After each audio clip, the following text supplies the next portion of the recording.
Today we're going to be talking about describing pairs of angles. And we've already seen a few of these examples when we did our GeoGebra activity and our exploration on Friday. So the first one is complementary angles. Complementary angles are two angles whose measures have the sum of 90 degrees. So if we add those two angles up, it's going to equal 90 degrees. Now I have two different examples or two different types of complementary angles. The first one, 40 plus 50 is 90, and these are adjacent. And adjacent means together or touching. And the non-adjacent is not touching, as you can see. And if you add 27 and 63, it equals 90 degrees. So we can have adjacent and non-adjacent complementary angles.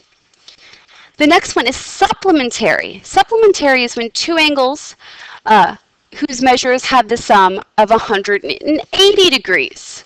So that's 180 for supplementary. And once again, we have adjacent and non-adjacent. Now, when we have adjacent supplementary angles, they're very special and we call them a linear pair. I'm going to be talking about those a little bit later in the lesson. So now let's take these vocabulary words and apply it to a problem. Now I realize the drawing is a little off, so I'm going to have to fix that later. But let's just identify a pair of complementary angles, supplementary angles, and a pair of adjacent. So let's do complementary first. And if we remember, complementary adds up to 90 degrees. Okay, so we need to find two angles that add up to be 90 degrees. Well, if we look at the 32 plus the 58, that equals 90. So let's name those. I'm going to name this angle CAB and angle RST. And if we add those two measurements up, they will equal 90 degrees. All right, let's do some supplementary.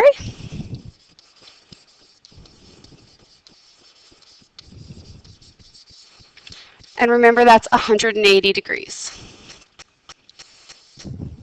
So I noticed that 122 plus 58 equals 180. So I'm going to name that angles DAC and angles RST because they are supplementary.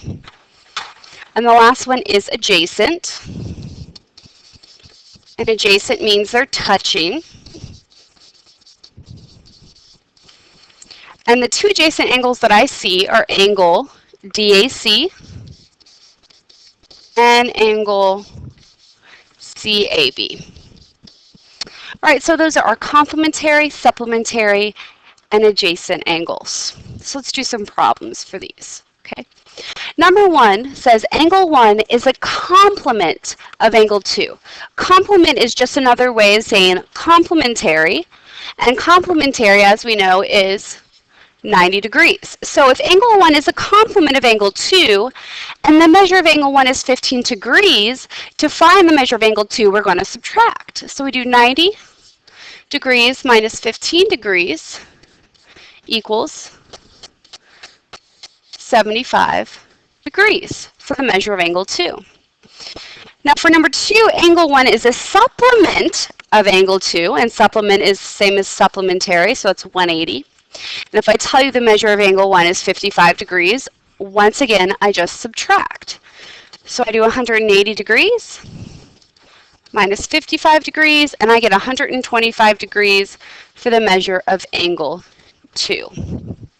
Now we can do these with numbers, but we also can add in algebra and solve. So if we look at number 1, it says angle A and angle B are complementary, and remember, that means 90 degrees. We want to find the measure of angle A and the measure of angle B.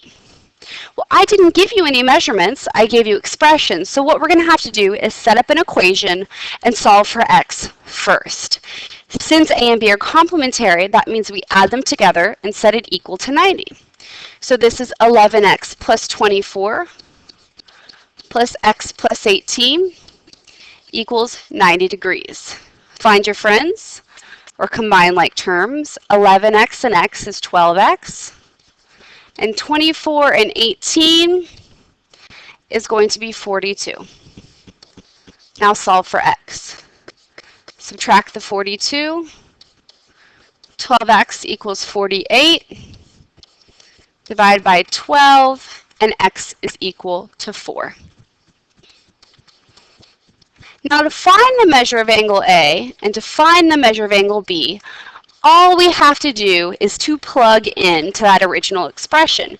So I'm going to plug in 11 times 4 plus 24, which is 44 plus 24, which is 68.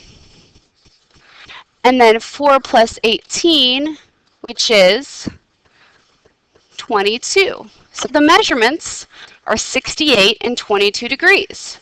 And if you really wanted to check to see if you got the right answer, you could add those two up, and if they equal 90, then we got it right. All right, the next one, A and B are supplementary. And supplementary means 180 degrees. So we're going to do the same thing. We're going to set up 6x plus 72 plus 2x plus 28 equals 180 degrees. Combine our like terms.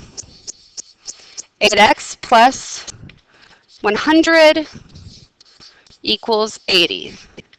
Subtract the 100, divide by 8, and we get x equals 10. And if we plug those back in, we have x equals 10. And let's find the measure of angle A and the measure of angle B. So we got to plug those back in. So 6 times 10 is 60 plus 72, which gives us a 132. And 20 plus 28 gives us a 48 degrees. And if we added those two together, it would equal 180. So I have 132 for A and 48 for B. All right. Next up, we have vertical angles and linear pair, and these are the two things that we drew on our GeoGebra activity last week.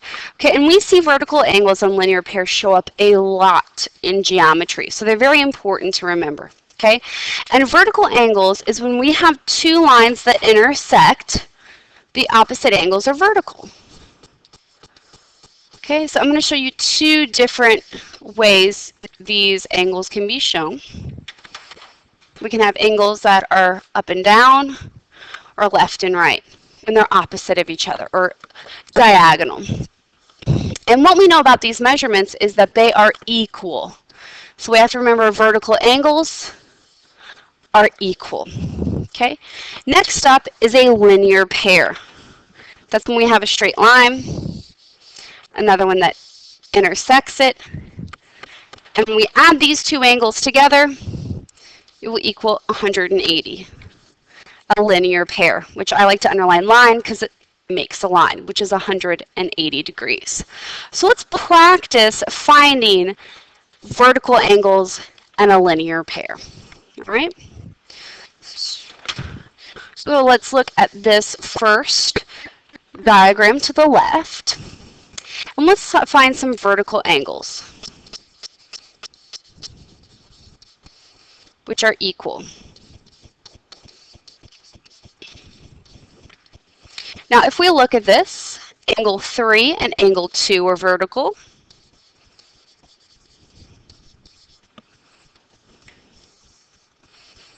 And then also we have angle 1 and angle 4. And those are the only two pairs of vertical angles we have. Now let's talk about a linear pair, which means they add up to 180. Okay, there's a couple more than vertical angles.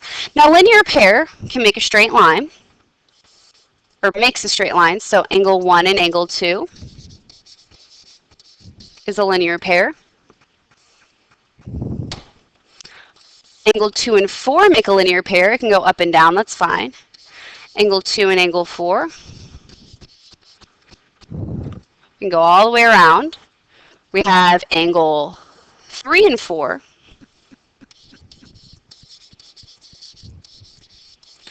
And the very last one is going to be angle 1 and 3. That forms a linear pair.